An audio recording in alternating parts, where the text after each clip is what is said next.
Yo, boys, back with another video. Today we're doing another Outlaw video, and the one thing I hate more than anything is in solo shuffle, if you have bug tomorrow, which means if you play a new spec that you haven't played before, or you play a new character, you don't get an MMR buff.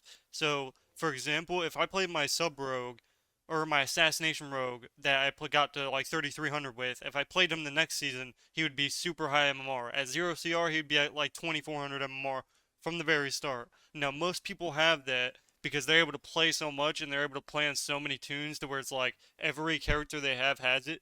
Um, but most of my new characters don't end up having it, and this guy was a pure example of that. Same thing with my H pals. They ended up literally having like 1400 MMR, so this guy's been started from literally the bottom.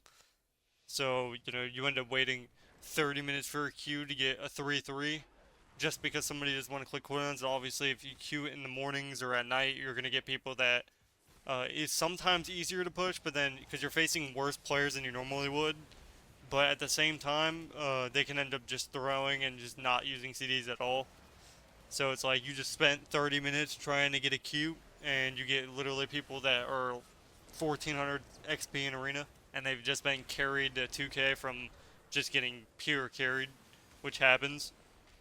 But yeah, this guy was pretty much pure 14 hundo, and we've been doing pretty good. Pretty much 5 1s, 4 2s all the way up. I think it was like my first 3-3 I've gotten in a minute. Not this game. I don't know what I went this game, but overall we had some big dam and some questionable lobbies. So here I vanish. He bubbles. He land handses. I cheap shot. I'm cheap shotting his shields off. So pretty much we're just stunning the healer and then pretty much just stunning the DPS or just bleeding it honestly as much as we can.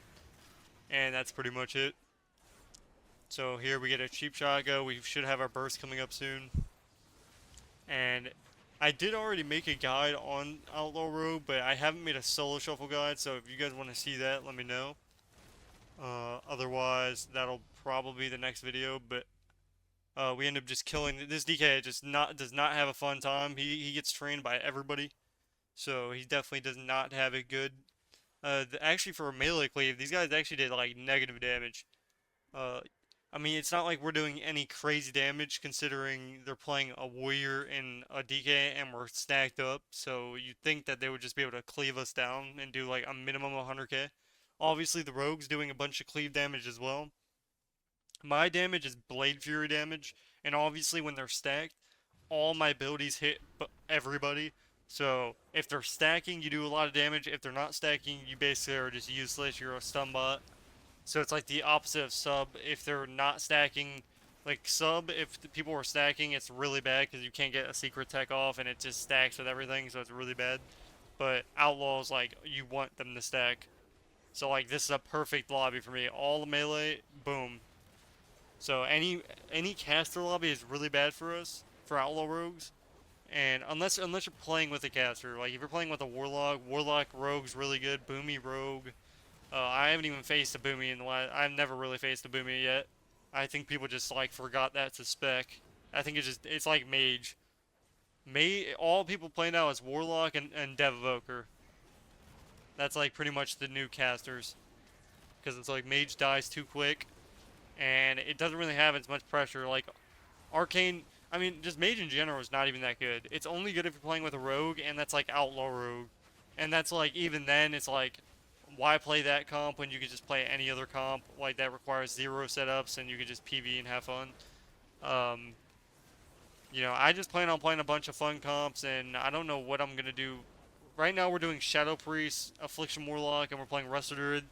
We're gearing them right now. It's been pretty fun so far. Uh, it's like a change of pace of not having to set up is like it just feels good to not have to play RMP. I think RMP is like it just after Shadowlands it just got boring. And as you can see, the warrior this time did unhealable damage. Had he done that the first round, I think the DK just is having. He's probably new to doing it, so I don't blame him. But he does negative damage. And meanwhile, these guys are doing 130k minimum deeps, so there's that. Obviously, that's what happens when you like no matter like that's pretty much what happens. If they stack a warrior, pretty much all these people are going to do unhealable damage, and that's just how that goes. I'm running Turn of the Tables. I'm pretty sure that's what it's called. Every time I'm stunned for 12 seconds, I get a big buff on my damage. It's like 12 or 15% extra damage. Here, you should really never push in, but I did anyway because it's like it's an assassination rogue. He's not going to be able to do like an insane amount. So here we end up opening. I trinket because obviously I'm trying to keep pressure. It's kind of a bad trinket because obviously you want to wait for his vendetta. This guy ends up dying in the opener. So I guess they just decide not to use CDs and the warrior sells them. So again, people that think warrior's bad, it's not. Warrior, every melee right now requires you to be in cleave. If you're like like most classes, if they're in a AoE situation where they can hit a bunch of people, their class is usually good. Almost every single melee, like they want to be stacking. And then when they're not stacking, you don't do any damage. So like warrior, DK, like most of these classes don't do damage unless they're stacking. DK, if you do DK right and you're getting your grips and stuff, um, then it's really good. DK is really good in solo shuffle, so here we sap again. Obviously, I'm just CCing this guy to the max efficiency. So here I'm letting my DK do all the damage. I'm going to probably trinket blind. Nope, I hold, and then I'm going to blind. So full blind. He ends up gripping my blind for some reason, so that was just, yeah, that's questionable. So you have bad games, you're going to have good games. Usually what I do, if I have a bad game, if I go 3-3, and or even 2-4, you want to try to gain rating, so or at least get back to what you started at. Don't like log off if you go under. Now if you're just losing and losing and losing, then you call it a GG, you run it back another day. But if you lose the first one, try queuing it up again. There's a big likely chance that you'll end up gaining your rating back. And the goal is to always gain rating. So whether it's 10 rating or 5, 10, 15, your goal is just to gain rating and then log off. Now, if you're having really good queues, let's say you do 2 solo shuffles in a row and you've gained way more rating than you normally do, just log off. Like, go to another character. Like, it's like gambling, because the game's solo shuffle is not based off of, like, how good you are until you play higher rated. So the reason a lot of these people can get really high CR really quick is, again, they start at high MMR and they're playing with really good players. And if you're a good player and you're playing with other good players, playing at I'm telling you, when you're playing with bugged it's not bugged MMR means your MMR can't go up. So if I went 6-0 9 times in a row, my MMR would still be the same as my rating. It'd be like 10 over. That's what bugged MMR is. And at that point, it's not physically possible for you to gain MMR. So you have to wait till next season, and then next season you'll have that. You'll have the gain MMR for the next season. So that's how that works. So it's actually, I'd say it's harder to get to 2K to 2300 and keep it than it is to get from 2400 to rank 1 right now. So it's actually like, when I play on my sub row, when I just played to just play, I was going 5-1s. It felt so much easier, because when you're playing with good people, you can rely on your teammates. When you're playing at a lower rated and people just aren't clicking CDs, it just feels so miserable. Like when it doesn't feel good at all. And obviously, you're gonna at a higher rated, you're playing with all meta comps. So instead of facing some random class that nobody plays, you're always facing the best of the best, and you're playing with the best of the best players usually. So it's just a big difference in skill gap between a 2K, like from 2K to 2300. There's a big difference from 2400 to rank 1 right now. Like a big difference, huge, immaculate, like a just insane amount. So I can see why people are having a hard time at 2K.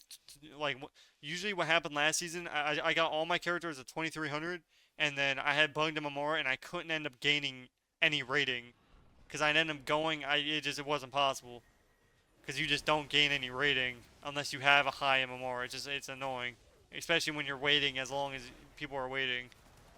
I'm surprised it hasn't been fixed yet, that issue. Like, the MMR issue has still yet to be fixed. It's kind of, like, frustrating. Well, I don't really queue solo shuffle, that's the thing. So, it's like, it's not really that big of a deal. I kind of just log on, try to get my caps, and just play with, like, the Truth and my brother. I mean, solo shuffle is kind of just dead to me. Obviously, I like doing it for content, or I like doing it when I have nothing else to do. But otherwise, it's not really enjoyable sitting half my time in queues. So here I sap him, wait to sap his trinket in case he tries. Obviously, he doesn't even have a trinket, so he ends up halving the bubble. But, pretty much every time you blind as a rogue, you want to vanish sap off it. Now, you can shadow dance sap, But if you do that, they're just gonna peel you. So always use your vanish for sap off blind, especially as an outlaw or a sub. Now maybe as an assassination it's kind of different because as assassination you die really quick, and people don't notice that. But assassination rogues, the reason outlaw and sub are so really good at surviving is because of their CDR. So every time you do damage as a Outlaw Rogue. Like I think it's I don't know what's called. It's a ambush or something. Every time you use that ability, it resets all your CDs pretty much, and it makes them go. It's faster CD. So that sub rogue, it doesn't do it just like that. It's obviously on your vanish, but that's how it is in Outlaw. That's why these are such good classes and they can survive for a decent amount of time. Assassination doesn't have that at all. So they're sitting there. They're honestly their consistent damage isn't even that good. Really all comes down to this guy is literally triple bleeding everything, and he's only doing 90k, which is a pretty decent amount. But the reason Assassination Rogue is even viable is because of Shiv. That's literally it. Like its burst is mediocre. You just use CDs on its burst, and then it's pretty much useless. You're never dying into an Assassination Rogue until like 60% damp. As long as you're just using C's on Kingsbane, you're pretty much fine the entire time.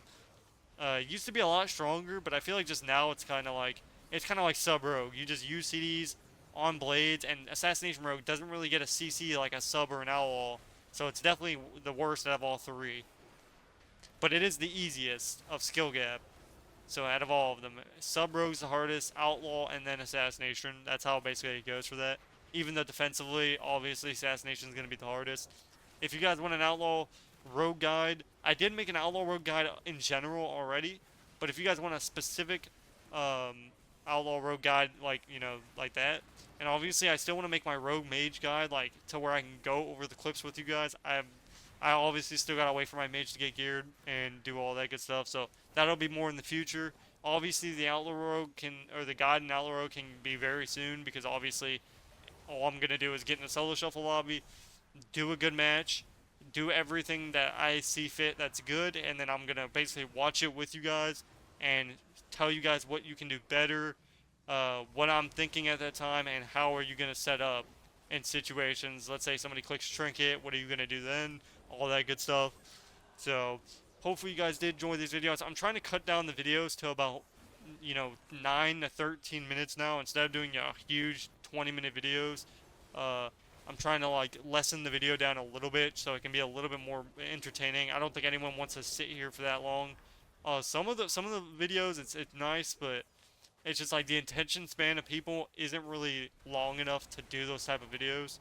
But regardless, I'm going to be posting, and hopefully you guys like this solo shuffle. Obviously, I don't do solo shuffle often, so it's not like at a crazy amount of times I can play it.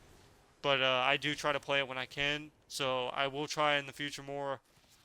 Maybe do 0 to hero sometime as well, since you guys want to see the green gear to 2400. So we'll have to try that. Obviously, we'll wait until it's a little bit more inflated. Then it'll be at least possible then. But hopefully you guys enjoyed the video. Make sure you like, comment, and subscribe for the algorithm, and I will see you guys in the next video. Peace, peace.